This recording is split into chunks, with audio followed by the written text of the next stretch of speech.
Welcome to our channel mathematical analysis. Last lecture में हम लोगों ने क्वेश्चन नंबर 40 तक सॉल्व कर लिया था। क्वेश्चन नंबर 41 से स्टार्ट करते हैं। In a relay race there are 5 teams A B C D E। The probability that A B C first 3 to finish the race in any order. देखिए हमारे पास 5 टीम्स हैं A B C D E।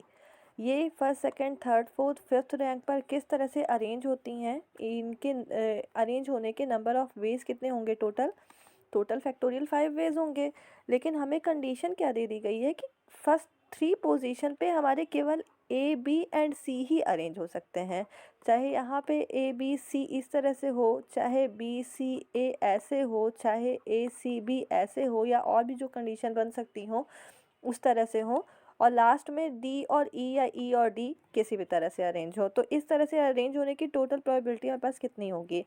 तो first इस position पे हमारे पास choose करने के लिए कितने ऑप्शन है? A B C 3 ऑप्शन है, तीनों में से कोई भी फर्स्ट पोजीशन पे आ सकता है। इसलिए यहाँ पे टोटल हो गए 3, और फिर बचे कितने? जैसे A यहाँ आ गया तो बचे कितने? 2, तो यहाँ पे 2 और लास्ट वन यहाँ पे हो जाएगा। अब यहाँ लास्ट की टू पोजीशन पे D और E में से 2 को हमें यहाँ चूज़ करना है, लास्ट वन यहाँ हो जाएगा। तो टोटल हमारे पास कितने नंबर ऑफ वेज हो गए? 3 × 2 × 1 × 2 × 1 मीन्स 3 × 6 × 12। तो ये कितना हो गया? 12/120 दैट इज़ 1/10 मीन्स यहाँ पे ऑप्शन नंबर 1 करेक्ट हो जाएगा। नेक्स्ट क्वेश्चन पे बढ़ते हैं। If fx is equal to x cube and gx is equal to x cube minus 4x in this interval, then consider the statements mean value theorem, Rolle's. अच्छा, हमें बताना है कि एफ एक्स जी x में से कौन मीन वैल्यू थ्योरम सेटिस्फाई कर रहा है, कौन रोल्स थ्योरम सेटिस्फाई कर रहा है। तो देखिए, जैसे कोई फंक्शन एफ एक्स होता है तो उसके रोल्स थ्योरम सेटिस्फाई करने के लिए क्या 3 कंडीशंस होती हैं? कि एफ एक्स को कॉन्टीन्यूअस होना चाहिए in the given closed interval, differentiable होना चाहिए in the open interval, and third condition होती है कि जैसे इंटरवल हमारा ए बी है तो एंड पॉइंट्स पे एफ एक्स की वैल्यू इक्वल होनी चाहिए, f a is equal to f b होना चाहिए। तो इन 3 कंडीशंस के बाद हम कह सकते हैं कि जो एफ एक्स है वो रोल्स थ्योरम को सेटिस्फाई करेगा, और हमें इस इंटरवल के बीच में एक पॉइंट सी ऐसा मिलेगा such that f dash c is equal to 0 हो जाएगा। तो रोल्स थ्योरम सेटिस्फाई होने के लिए ये 3 कंडीशंस होनी चाहिए, और मीन वैल्यू सेटिस्फाई होने के लिए मीन वैल्यू थ्योरम केवल ये दोनों कंडीशंस होनी चाहिए। ये दोनों कंडीशंस अगर सेटिस्फाई हो रही हो तो हमारे पास क्या होता है? सी एक पॉइंट ऐसा मिलेगा सच दैट एफ डैश सी इन्हीं के बीच में होगा। यहाँ भी सी क्या है? इसी इंटरवल में बिलोंग करेगा। और यहाँ भी एफ डैश सी की वैल्यू यहाँ पे होगी F B minus F A upon B minus A. यहाँ भी जो सी है ये इसी इंटरवल में बिलोंग करेगा। तो हम चेक कर लेते हैं कि F x Rolle's theorem satisfy कर रहा है कि नहीं। तो हम देखते हैं कि एफ एक्स एक पॉलिनॉमियल फंक्शन है एक्स क्यूब, ये कॉन्टीन्यूअस भी होगा, डिफरेंशिएबल भी होगा। लास्ट कंडीशन चेक करते हैं f a is equal to f b हो रहा है कि नहीं। मीन्स हमारे पास इंटरवल हमारे पास -2, है। तो हम देखें कि f -2 f2 के इक्वल है कि नहीं। f -2 मीन्स -2 का cube that is -8, and f2 is equal to 2 का क्यूब दैट इज़ 8। तो एफ एक्स जो है वो तो रोल्स थ्योरम नहीं सेटिस्फाई कर रहा है, मीन वैल्यू थ्योरम तो ही सेटिस्फाई करेगा क्योंकि ये कॉन्टीन्यूअस एंड डिफरेंशिएबल दोनों है। जी एक्स को हम लोग देख लेते हैं। जी एक्स क्या इसमें एंड पॉइंट पर वैल्यूज़ इक्वल है? पहले f -2 चेक करते हैं। तो -2 का क्यूब -4x मीन्स -4x है, क्या लिख दिया? -4 इंटू -2, तो ये हो जाएगा -8 + 8 दैट इज़ 0। f -2 तो 0 आ गया। अब f2 निकालते हैं।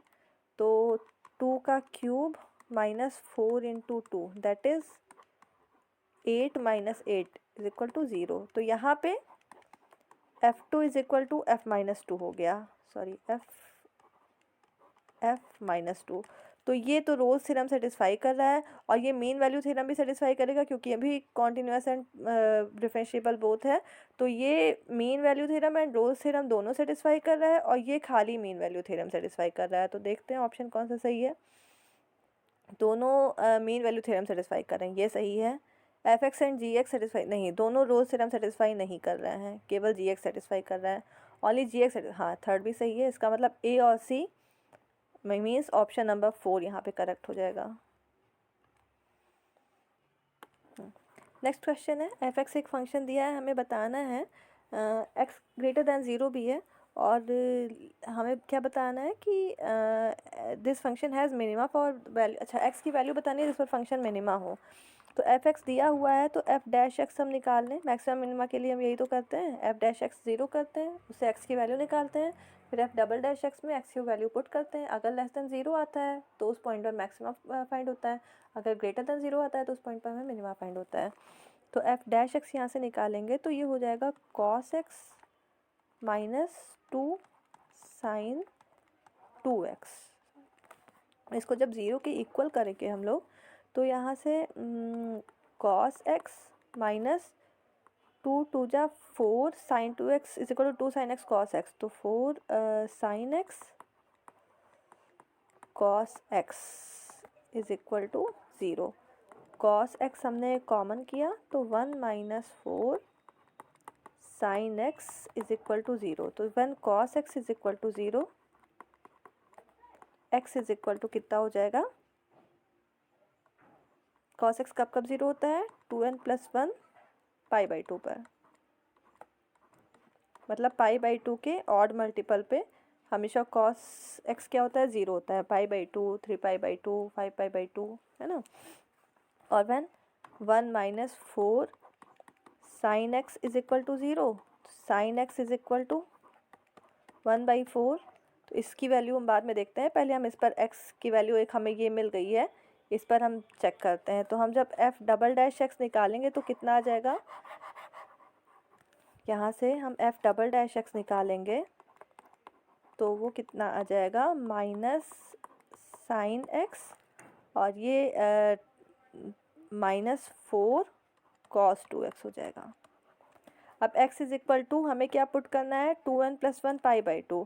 तो x is equal to 2n+1 pi by 2 put करेंगे तो साइन जैसे यहाँ पे मान लीजिए x is equal to pi by 2 हम पुट कर दें, तो ये एक वैल्यू तो पुट करेंगे एक बार में, x is equal to pi by 2 put करें तो ये minus sine pi by 2 is equal to 1 and -4 cos 2x, x is equal to pi by 2 तो 2x is equal to pi, तो cos pi is equal to -1 तो ये +4 हो जाएगा।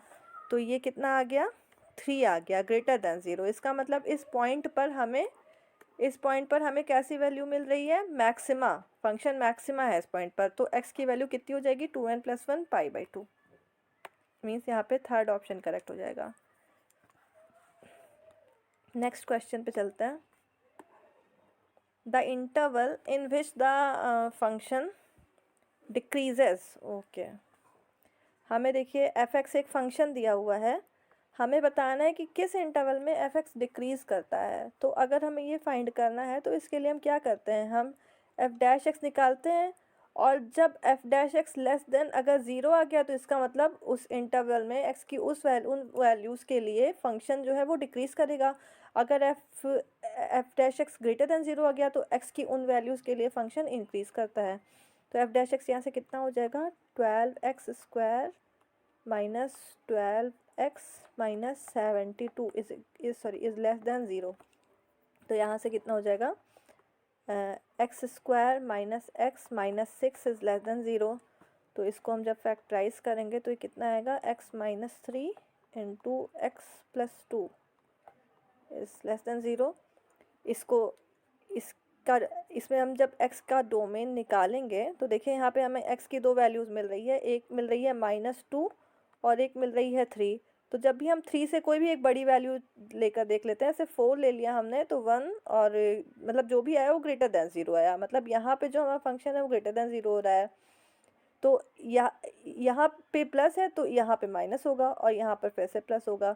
तो हमें नेगेटिव वैल्यू कहाँ से कहाँ तक मिल रही है, यहाँ से यहाँ तक। ये पॉइंट्स इंक्लूड नहीं होंगे क्योंकि इन पॉइंट पर फंक्शन ज़ीरो हो जा रहा है, एफ डैश एक्स यहाँ पे ज़ीरो जा रहा है, मतलब इनके बीच का जो पॉइंट है ये यहाँ से यहाँ तक, उस पर फंक्शन क्या करेगा, डिक्रीज़ करेगा। मीन्स -2 to 3 इस ओपन इंटरवल में फंक्शन की वैल्यू डिक्रीज़ होगी। तो यहाँ पे सेकंड ऑप्शन करेक्ट हो जाएगा। Next question, the approximate change in the volume V of a cube of side x meters caused by increasing the side by 2% is okay। हमें क्या निकालना है, चेंज इन वॉल्यूम निकालना है। हमें क्या पता है कि जो वॉल्यूम होता है यहाँ पे साइड x से दिया हुआ है, तो volume is equal to x cube होता है। तो अगर हमें चेंज इन वॉल्यूम निकालना है with respect to the side x, तो d v by D x is equal to कितना हो जाएगा, यहाँ से 3x² हो जाएगा, है ना। तो डी वी हमें क्या, हमें डी वी ही तो निकालना है। D v is equal to 3x² into d x. तो देखिए 3 और डी एक्स कितना है, डी एक्स मतलब कि change in side, change in side कितना है 2%। 2% का मतलब क्या हुआ, 2/100 into x² means d v is equal to कितना हो गया, 6/100 x², that is 0.06 x² metre cube. Change in volume is equal to d v is equal to 0.06 x² metre cube. Means option number 3 यहाँ पे correct है। Next question क्या है, which of the following is not correct. ये तो formula ही है, ये तो याद होना चाहिए। ये d x integration d x of on root x² minus a² is equal to, ये करेक्ट है, ये सही है। रूट x² माइनस a² ये भी सही है। रूट a² माइनस x² का फॉर्मूला ये भी सही है। D x x² minus a² ये गलत है, क्योंकि ये क्या होता है, d x x² minus a² is equal to 1/2a log x minus a upon x plus a, ये होता है प्लस c। और ऊपर प्लस कब आता है, जब हम dx upon a² minus x² का फॉर्मूला लिखते हैं, तो वो होता है 2a log a plus x upon a minus x plus C. तो यहाँ पे x² माइनस a² का है, तो ऊपर नेगेटिव आना चाहिए, इसका मतलब फोर्थ ऑप्शन यहाँ पे करेक्ट हो जाएगा। फोर्थ ऑप्शन करेक्ट है। नेक्स्ट क्वेश्चन क्या है, sin² x integration of sin² x upon cos to the power 6x dx, इसकी वैल्यू हमें निकालनी है। बहुत सिंपल सा इंटीग्रेशन है, देखिए क्या करें। अच्छा, हमें बताना है कि किस में पॉलिनॉमियल आएगा। ओके, देखिए ये क्या लिखा हुआ है, sin² x upon cos² x is equal to tan²x, और बच्चे cos to the power 4x, वो जब ऊपर जाएगा तो हो जाएगा sec to the power 4x dx। तो ये हो गया हमारा, अगर ये i है तो ये i is equal to this, means i is equal to कितना हो गया, हम यहाँ पे नहीं, यहाँ पे हम क्या करें, tan x is equal to t कर दें, तो क्या हो जाएगा, sec² x dx is equal to dt। तो i इज इक्वल टू हमारा कितना हो जाएगा, ये इसको हम ऐसे लिख सकते हैं tan² x और यहाँ 1 minus tan² x into sec² x, है ना। तो ये हो जाएगा t² 1 minus t² into dt। तो ये कितना हो गया, t² minus t to the power 4 dt। इसको जब हम इंटीग्रेट करेंगे तो t³ upon 3 minus t to the power 4 upon 4 plus c, that is t की वैल्यू यहाँ पे क्या है, tan³ x upon 3 minus tan to the power 5x upon 5 plus c। तो ये किस में हमारा पॉलिनॉमियल आ गया, 5 डिग्री का पॉलिनॉमियल इन tan x। तो अब polynomial of degree 5 in tan x, यहाँ पे फोर्थ ऑप्शन हमारा राइट हो जाएगा। नेक्स्ट क्वेश्चन क्या है, the value of this integral. Okay, देखिए इस हम देखिए हम क्या जानते हैं, जैसे हमारा कोई इंटीग्रेशन है 0 to t F x D x, नहीं 0 to t नहीं लिखे यहाँ पे, जैसे है हमारा integration 0 to mt F x D x, जहाँ पे जो फंक्शन एफ एक्स है वो क्या है, एक पीरियोडिक फंक्शन है जिसकी पीरियोडिसिटी क्या है, जिसकी पीरियोडिसिटी t है। तो ये फंक्शन किसके इक्वल हो जाता है, m into 0 to t F x D x के इक्वल हो जाता है। मतलब अगर 0 to mt F x D x एक फंक्शन है जिसकी पीरियोडिसिटी t है, तो m क्या होता है, मल्टीप्लाई में आ जाता है, आगे आ जाता है। तो यहाँ पे देखिए हमारा जो फंक्शन साइन x है उसकी पीरियोडिसिटी क्या होती है, 2 पाई, है ना। और हम यहाँ पे क्या देख रहे हैं, हमारा फंक्शन मॉड साइन x है। मॉड साइन x का ग्राफ किस तरह से बनता है, ये मॉड साइन x का ग्राफ कभी नीचे नहीं जाता, ये ऐसे आएगा, ऐसे आएगा, ऐसे आएगा। इसकी पीरियोडिसिटी तो 0 से लेकर पाई तक ही हो जाएगी, 2 पाई की ज़रूरत ही नहीं पड़ेगी, 0 से पाई ही इसकी पीरियोडिसिटी हो जाएगी। तो इसका मतलब ये फंक्शन किसके इक्वल हो जाएगा, 100 into 0 to pi mod sine x D x.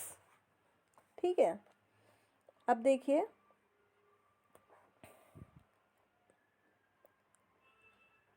तो 0 से लेकर पाई तक में साइन x की वैल्यू नेगेटिव तो होती नहीं है, तो मॉड हम हटा सकते हैं।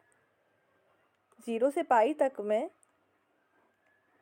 यहाँ से लेकर यहाँ तक, यहाँ पे सभी पॉजिटिव होते हैं, यहाँ साइन पॉजिटिव होता है, मीन्स यहाँ से यहाँ तक साइन तो पॉजिटिव ही होता है ना, तो इसको हम मॉड को हटा सकते हैं।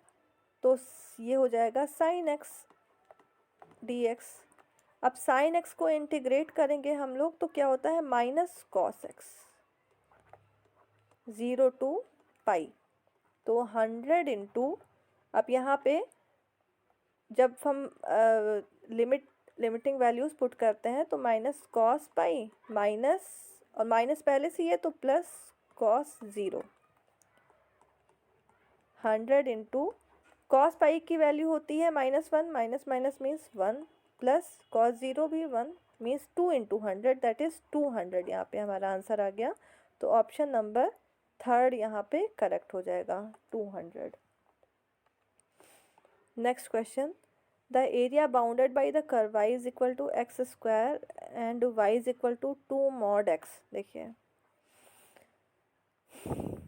ये जो हमारा फंक्शन है y is equal to x square, इसका ग्राफ इस तरह से बनता है, और जो फंक्शन है y is equal to 2 mod x, y is equal to mod x का ग्राफ इस तरह से बनता है, लेकिन 2 मॉड x है तो ये क्या बनेगा, थोड़ा सा एक्सपेंड कर जाएगा।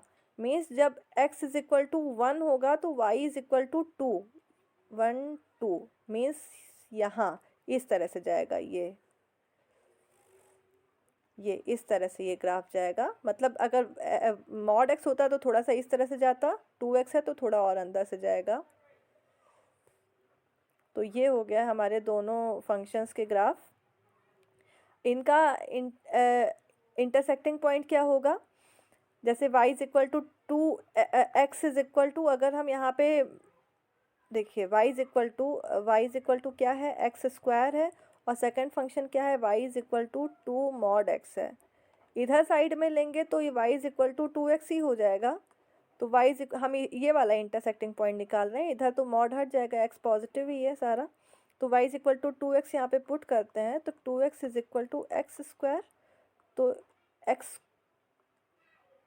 X square minus 2x is equal to 0, तो x into x minus 2 is equal to 0 means x is equal to 0 comma 2, और x इज इक्वल टू जब 0 पुट करेंगे तो y भी 0, और x is equal to 2 put करेंगे तो y 4 means हमें दो इंटरसेक्टिंग पॉइंट मिल गए, 0,0 टू 2,4।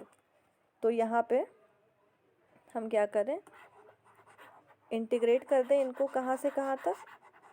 देखिए इनके जो इंटरसेक्टिंग पॉइंट हो गए ये क्या हो गया, ये 0,0 पे इंटरसेक्ट कर रहे हैं और 2,4 पे इंटरसेक्ट कर रहे हैं। तो हम क्या करें, हमें हमें हमें क्या निकालना है, हमें ये एरिया निकालना है और ये एरिया, तो हम इधर का एरिया निकाल के इसको 2 टाइम्स कर दें, ये एरिया भी मिल जाएगा हमें। तो हम इसको 0 से लेकर 2 तक, यहाँ से यहाँ तक इंटीग्रेट कर दें। तो यहाँ ऊपर देखिए पहले कौन सा फंक्शन आया है, 2x, 2 मॉड x, तो मॉड लगाने की ज़रूरत नहीं है क्योंकि इधर x पॉजिटिव ही है। तो 2x minus x square dx, तो 0 to 2, ये हटा दें, इंटीग्रेशन हटाएंगे तो 2x square by 2 minus x cube upon 3, 0 to 2, 2 से 2 कैंसिल, 2 2 जा 4 माइनस 2 2 जा 4, 2 जा 8 बाई 3 माइनस, तो सारे 0 रखेंगे 0 ही हो जाएगा। इसको सॉल्व कर लें, 3 3 4 जा 12 माइनस 8 बाई 3 मीन्स कितना आ गया, 4 बाई 3। मतलब इतना एरिया हमारा आ गया 4 बाई 3। हमें क्या, हमें ये दो पूरा एरिया निकालना है, तो हम इसको 2 से मल्टीप्लाई कर दें, तो हमारा जो एरिया आ गया वो कितना आ गया, 8 बाई 3। मीन्स हमारा यहाँ पे ऑप्शन नंबर 3 करेक्ट हो जाएगा। नेक्स्ट क्वेश्चन है, we have to find the residue at z is equal to infinity for this function. Okay, हमें z is equal to infinity पे रेसिड्यू फाइंड करना है। तो इसके लिए हम क्या करते हैं, z इज इक्वल टू 0 पे हम रेसिड्यू फाइंड करके residue at z is equal to 0 और उसके आगे नेगेटिव साइन लगा दें, तो हमें z is equal to infinity पर रेसिड्यू मिल जाता है। तो इस फंक्शन का, अब ये देखिए किस तरह का फंक्शन है, ये ऐसा फंक्शन है जिसमें हमें इसेंशियल सिंगुलरिटी मिलती है। इसेंशियल सिंगुलरिटी हमें कब मिलती है, जब अगर हम इस फंक्शन का लॉरेंस एक्सपेंशन करें तो हमें वो terms infinite number of times मिलेंगे जिसमें z डिनोमिनेटर में आएगा, है ना। cos z को जब हम लॉरेंस एक्सपेंशन करेंगे तो z डिनोमिनेटर में आने वाले हमें इनफाइनाइट नंबर ऑफ टर्म्स मिलेंगे, तो इसमें इसेंशियल सिंगुलरिटी मिलती है। तो इसेंशियल सिंगुलरिटी में अगर हमें residue at z is equal to 0 निकालना है, जैसे z is equal to a निकालना होता है, तो हम क्या करते हैं, 1 अपॉन z माइनस a का कोफिशिएंट जो होता है वही residue at z is equal to a होता है। तो यहाँ पे हमें residue at z is equal to 0 निकालना है, तो 1 अपॉन z का कोफिशिएंट हमें चाहिए। तो ये कितना हो जाएगा, z क्यूब, और cos z का हम लॉरेंस एक्सपेंशन करेंगे तो कितना होगा, 1 by z minus 1 upon z square into factorial 2 plus 1 upon z की power 4 into factorial 4 and so on. तो ये कितना हो जाएगा, residue at z is equal to 0, z cube under multiply होगा तो z square minus z upon factorial 2 plus 1 upon z into factorial 4 and so on. तो यहाँ पे देखिए 1 बाई जेड का कोफिशिएंट हमें कितना मिल गया, कोफिशिएंट ऑफ 1 बाई जेड हमें मिल गया 1 अपॉन फैक्टोरियल 4। तो ये क्या हो गया, residue at z is equal to 0 हो गया।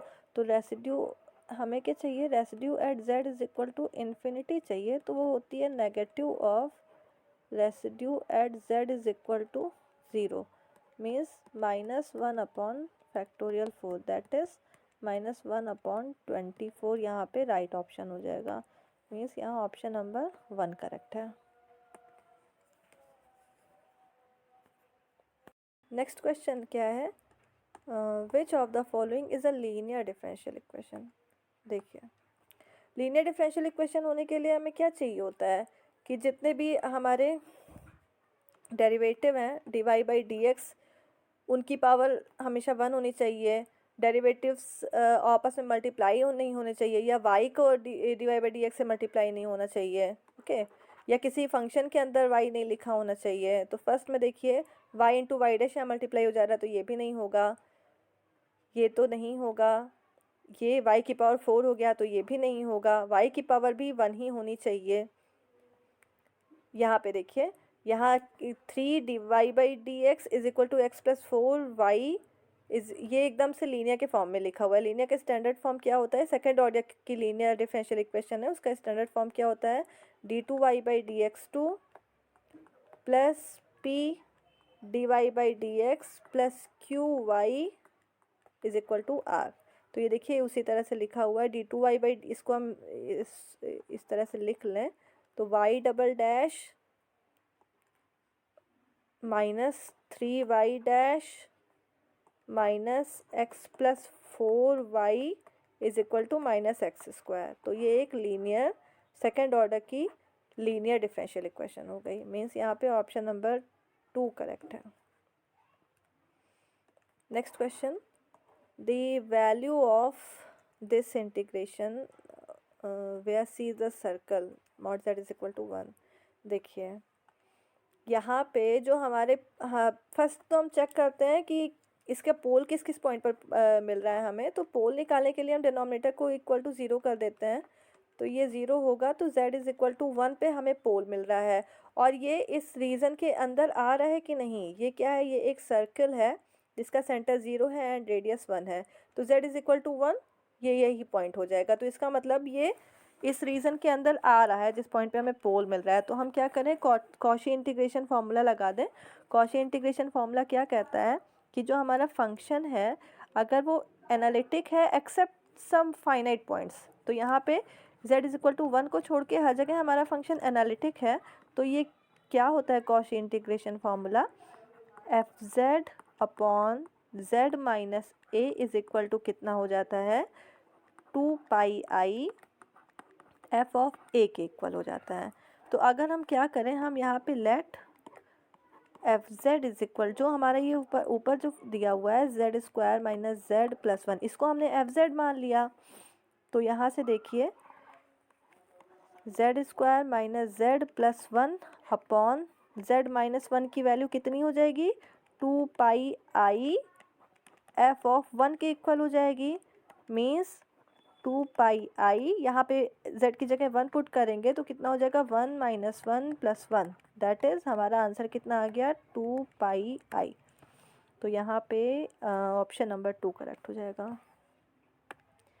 नेक्स्ट क्या क्वेश्चन है, the analytic function whose real part is e to the power x cos y। हमें एनालिटिक फंक्शन बनाना है जिसकी रियल पार्ट हमें दी हुई है। तो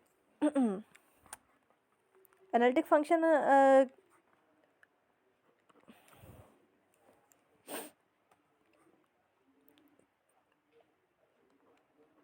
एफ को हम किससे लिखते हैं, u x y plus i v x y. तो हमें यू एक्स वाई दिया हुआ है। तो जब भी हमें रियल पार्ट दिया होता है u x y is equal to कितना दिया है, e to the power x cos y। तो हमें रियल पार्ट दिया है, हमें इसे एनालिटिक फंक्शन बनाना है। तो हम क्या करते हैं, पहले हम फाई 1 z कॉमा 0 निकालते हैं। फाई 1 z कॉमा 0 का मतलब क्या है, जो u है इसको पहले x के रेस्पेक्ट में डिफ्रेंशिएट करते हैं और x की जगह पे z और y की जगह 0 पुट करते हैं। तो इसको जब हम x के रेस्पेक्ट में डिफ्रेंशिएट करेंगे तो ये e to the power x का differentiation e to the power x और cos y as a constant treat करेंगे तो ये ऐसे ही हो जाएगा।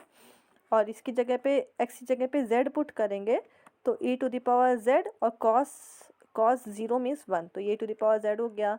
और फाई 2 निकालेंगे, फाई 2 z कॉमा 0, तो इसको हम y के रिस्पेक्ट में डिफ्रेंशिएट कर देंगे और x की जगह z, y की जगह 0 पुट करेंगे। तो जब y के रिस्पेक्ट में डिफ्रेंशिएट करेंगे तो e to the power x as a constant treat होगा और ये कितना हो जाएगा, माइनस साइन y।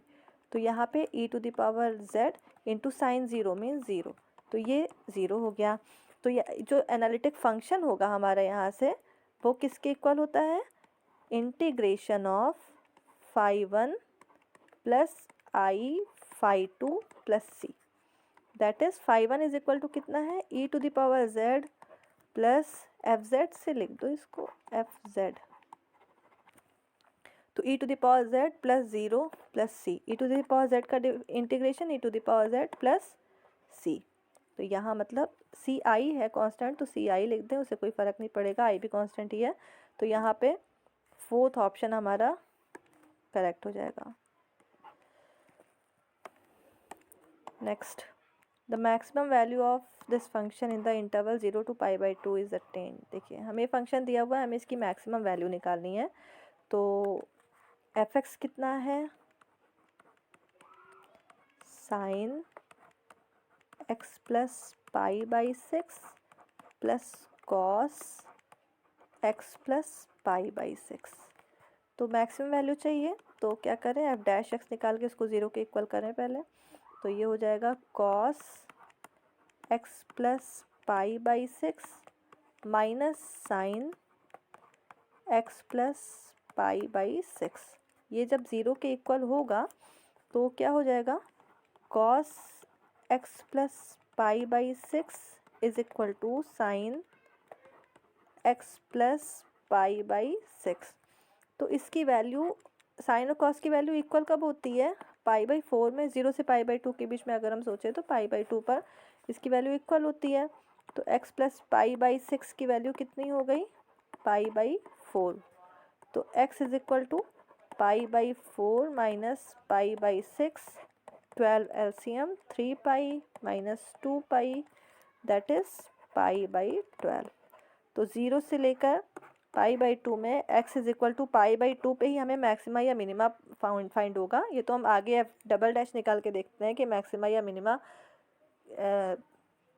मैक्सिमा है या मिनिमा। तो x की वैल्यू तो यही होगी, x is equal to pi by 12। तो यहाँ पे फर्स्ट ऑप्शन करेक्ट हो जाएगा।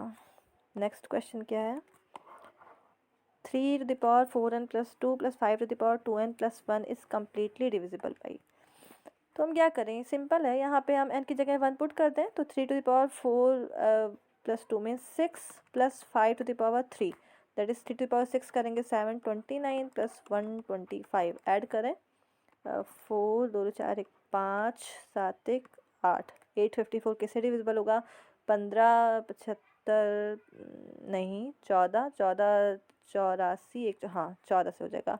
14 6 जा 84, 14 1 जा 16। तो ये 14 से कम्प्लीटली डिविजिबल हो जाएगा। Next question, the solution of differential equation this is equal to 1 this. देखिए हमें एक डिफरेंशियल इक्वेशन दी हुई है, x plus y plus 1 is divide by D x is equal to 1। तो यहाँ से d Y by D x is equal to कितना हो जाएगा, 1 upon x plus y plus 1। तो d x by D y निकाल लें हम, तो कितना हो जाएगा, x प्लस वाई प्लस 1। इसको हम इस तरह से लिख सकते हैं, d x by D y minus x is equal to y plus 1। तो ये एक लीनियर डिफरेंशियल इक्वेशन है, d x by D y में है, जहाँ पे इसको इससे कंपेयर कर दें, d x by D y plus p x is equal to q. तो ये एक लीनियर डिफरेंशियल इक्वेशन हो गई। यहाँ पे अगर हम इंटीग्रेटिंग फैक्टर निकालेंगे तो कितना होता है, e to the power minus P D x होता है, D Y by D x होता है, और D x by D Y होता है, तो e to the power P D Y हो जाएगा। तो p यहाँ पे कितना है, -1, तो e to the power minus d y, -1 का इंटीग्रेशन y, तो e to the power -y यहाँ पे हो गया इंटीग्रेटिंग फैक्टर। इंटीग्रेटिंग फैक्टर हो गया। अब हम इसका सॉल्यूशन कैसे लिखते हैं, integrating factor into x is equal to integration of integrating factor into q. तो x into e to the power minus Y is equal to integration of q, यहाँ पे हमारा क्या था, y प्लस 1 था, तो y plus 1 into e to the power minus Y plus C. तो x into e to the power minus Y is equal to y into e to the power minus Y plus e to the power minus Y को हम लोग अलग कर दें, plus C D Y भी यहाँ पर लिख दीजिए, d y x into e to the power minus y. यहाँ पे हम क्या करें, इंटीग्रेशन बाई पार्ट्स कर दें। तो ये फर्स्ट फंक्शन, ये सेकंड फंक्शन, तो first function into integration of second function e to the power minus Y के आगे माइनस लग जाएगा, और minus integration of differentiation of first function means ये 1 into e to the power minus Y D Y, और इसका integration कितना हो जाएगा, minus e to the power minus Y plus C. तो x into e to the power minus Y is equal to कितना हो जाएगा, minus y e to the power minus y, इसका इंटीग्रेशन करेंगे, माइनस पहले से ही लगा हुआ है तो plus e to the power minus y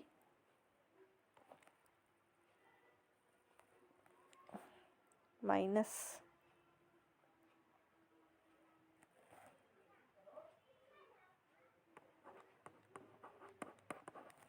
यहाँ कुछ गलती हुई है मुझसे।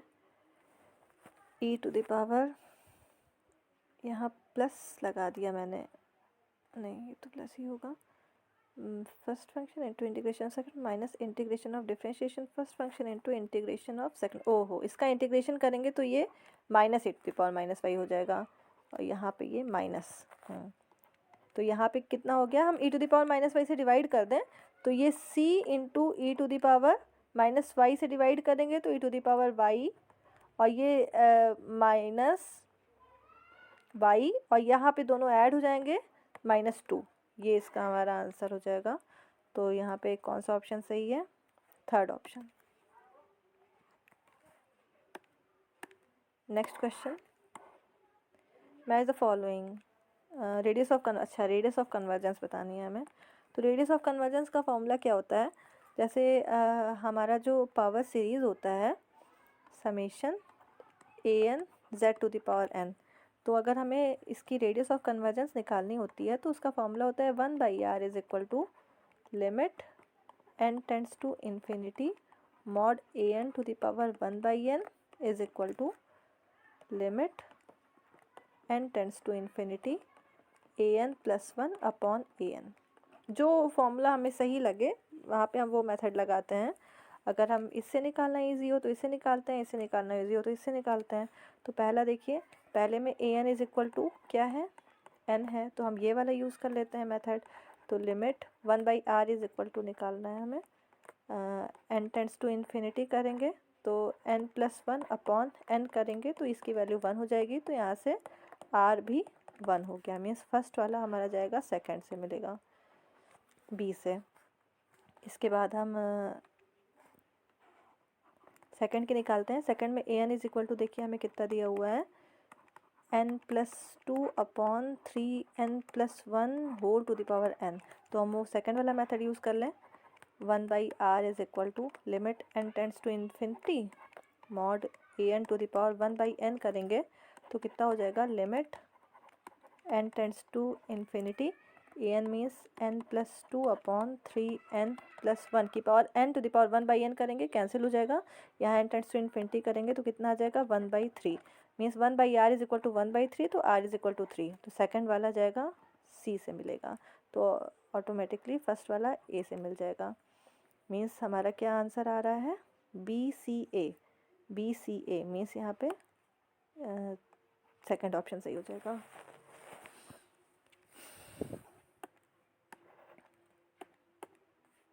लास्ट को भी आप चेक कर सकते हैं ऐसे ही। नेक्स्ट है the order and degree of differential equation. ये तो बहुत सिंपल है, इसकी ऑर्डर एंड डिग्री हमें बतानी है। dy/dx से मल्टीप्लाई कर दें तो dy/dx into y is equal to x into dy/dx का होल स्क्वायर प्लस 2। इसको हम क्या करते हैं, हम एक पॉलिनॉमियल की तरह बना लेते हैं कि dy/dx की पावर होल नंबर होनी चाहिए। यहाँ -1 है ना dy/dx की पावर, तो मल्टीप्लाई कर देंगे तो अब यहाँ सबकी पावर होल नंबर हो गई। तो यहाँ पे देखिए ऑर्डर कितना है 1 एंड डिग्री कितनी है 2, तो यहाँ पे order 1 and degree 2 means first option correct हो जाएगा। अब वेक्टर का क्वेश्चन है, i cross a plus j cross a plus k cross a is equal to ma, then m is equal to, देखिए यहाँ पे हम क्या करते हैं, हम जो वेक्टर a है उसको हम लिख लें a1i plus a2j plus a3k। तो आप देखिए हम क्या जानते हैं, वेक्टर यहाँ पे क्या वेक्टर ट्रिपल प्रोडक्ट है। वेक्टर ट्रिपल प्रोडक्ट का फॉर्मूला क्या होता है, अगर a cross b cross c दिया हो तो वेक्टर ट्रिपल प्रोडक्ट क्या होता है, फर्स्ट एंड थर्ड का dot product a dot c into second vector minus first and second का dot product a dot b into third vector. तो यहाँ पे ये देखिए क्या है, i क्रॉस a है तो i और a का dot product means i dot vector a into i minus i dot i into vector a, same ऐसे ही plus j dot a into, ये इंटू है ये डॉट नहीं है, into vector j minus J dot J into vector A plus K dot A into vector K minus K dot K into vector A. इसको हम solve कर लें तो vector I dot A is equal to कितना हो जाएगा, या इस वेक्टर को हम आई से डॉट प्रोडक्ट लेंगे तो ये A1 हो जाएगा, A1 आई माइनस ये i dot i is equal to 1 होता है तो ये तो वेक्टर ए हो जाएगा, प्लस सेम ऐसे ही जे डॉट ए करेंगे तो ये A2 जे हो जाएगा minus J dot J minus vector A, plus K dot ए करेंगे तो A3 के माइनस वेक्टर ए, और ये इसकी वैल्यू किसके इक्वल दी हुई है, एम ए। तो यहाँ से देखिए A1 आई प्लस A2 जे प्लस A3 के तो वेक्टर ए हो गया, और minus vector a minus vector a minus vector a मतलब 3 times vector a is equal to m a. तो ये -2 vector a is equal to m a, तो m is equal to -2। तो यहाँ पे हमारा ऑप्शन नंबर 2 करेक्ट हो जाएगा। Last question, if a b mod a plus mod b is equal to mod c and a plus b is equal to c, then the angle between a and b. Okay, we have to find the angle between a and b। तो यहाँ पे हम दोनों side में क्या करें, square कर दें। तो स्क्वायर करेंगे तो वेक्टर a का स्क्वायर प्लस वेक्टर b का square plus 2a dot b is equal to vector c का स्क्वायर। अब यहाँ देखिए, यहाँ से इसको भी अगर हम स्क्वायर कर दें तो हमें यहाँ से क्या मिलेगा, वेक्टर a का स्क्वायर प्लस वेक्टर b का square plus 2 vector a vector b is equal to vector c का स्क्वायर। तो अगर हम इसकी वैल्यू यहाँ से निकालेंगे तो vector c square minus 2ab यहाँ पे हम पुट कर दें तो ये क्या हो जाएगा, वेक्टर c का square minus 2 vector a vector b mod vector a mod vector b, और ये 2a डॉट b का मतलब mod a mod b into इनके बीच का एंगल अगर थीटा हो तो cos theta is equal to vector c का मॉड सी का स्क्वायर। तो ये और ये कैंसिल हो गया। अब इन दोनों में हम क्या करें, 2ab कॉमन, तो ये कितना बचा, cos theta -1 is equal to 0। तो ये कांस्टेंट है, उधर जाके 0 हो जाएगा, means cos theta is equal to कितना हो गया, 1। तो थीटा इज इक्वल टू कितना, 0 डिग्री। मीन्स यहाँ पे ऑप्शन नंबर 1 करेक्ट हो जाएगा। ओके स्टूडेंट्स, इसके आगे क्वेश्चन नेक्स्ट वीडियो में करेंगे। Thanks for watching.